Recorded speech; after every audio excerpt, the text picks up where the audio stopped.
students, so today in the class we are going to cover a poem My Mother at 66. This is the first poem of your syllabus, and as far as the poetess of this poem is concerned, she has been very active in writing about women, their expression and their sense of freedom. मेन कमला दास की जितनी भी poems होती हैं उसमें ये चीज़ उन्होंने cover की होती है कि किस तरीके से विमेन को उनकी आइडेंटिटी मिले, उनको अपना एक्सप्रेशन मिलता है और साथ ही साथ उनकी जो फ्रीडम है, सेंस ऑफ एक्सप्रेशन है, अपने थॉट्स को कन्वर्ट करना है।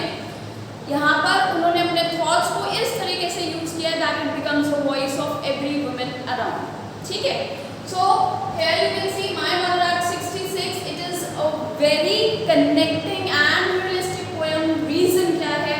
क्योंकि हम सबको लगता है as we are growing our parents are also growing, they also need attention and time with their ageing. तो यहाँ पे एक बहुत बड़ी चीज़ जो कि इमोशनली कनेक्ट करती है रीडर्स को, राइटर ने, जो पोएटेस ने इसकी इसी तरीके से अपने थॉट्स को बहुत सिंपल वर्ड्स में इस पोएम में एक्सप्रेस किया है।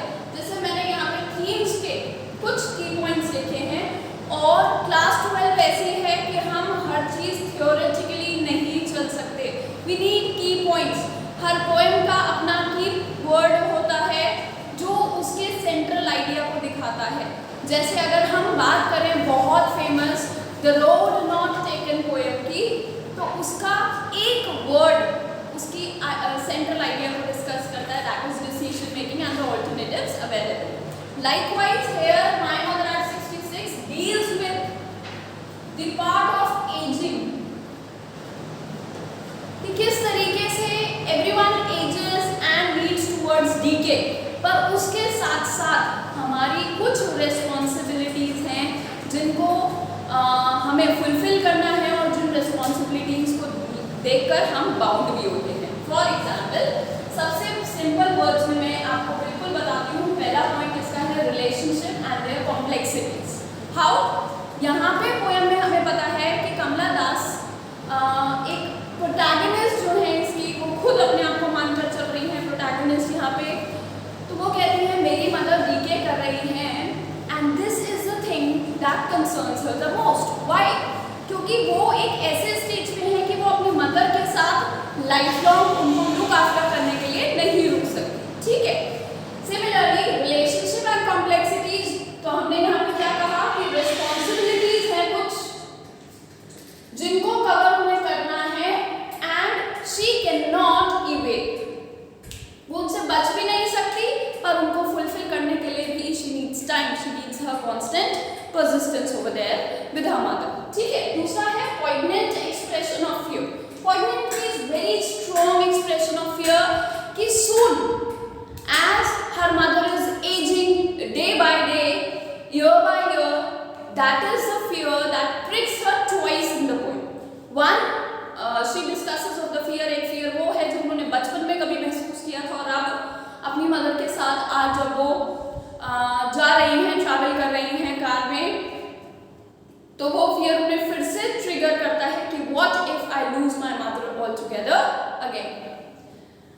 इन एस्केपेबिलिटी of ageing and decay, this is an inevitable part of the life जिसको हम चाहकर भी अवॉइड नहीं कर सकते हैं। Death is natural part which is the consequence of the ageing.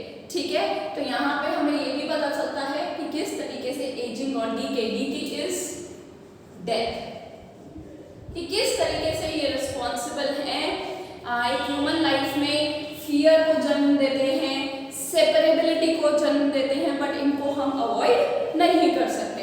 Next is the sense of responsibility. Sense of responsibility की अगर मैं बात करती हूँ, तो यहाँ पे सेंस ऑफ रिस्पॉन्सिबिलिटी ये है कि कमला दास खुद चाहती हैं अपनी मदर के साथ, या जो मेन नरेटर हैं, मेन जो पोएटेस हैं, वो चाहती है अपनी मदर के साथ टाइम स्पेंड करना, but she can not. As a result at the end of this transition, ठीक है, इस पोएम के खत्म होने तक उसमें एक ट्रांजिशन ये आता है कि मैं साथ तो नहीं रह सकती, पर इस चीज़ का रियलाइजेशन उनको प्रिक करता है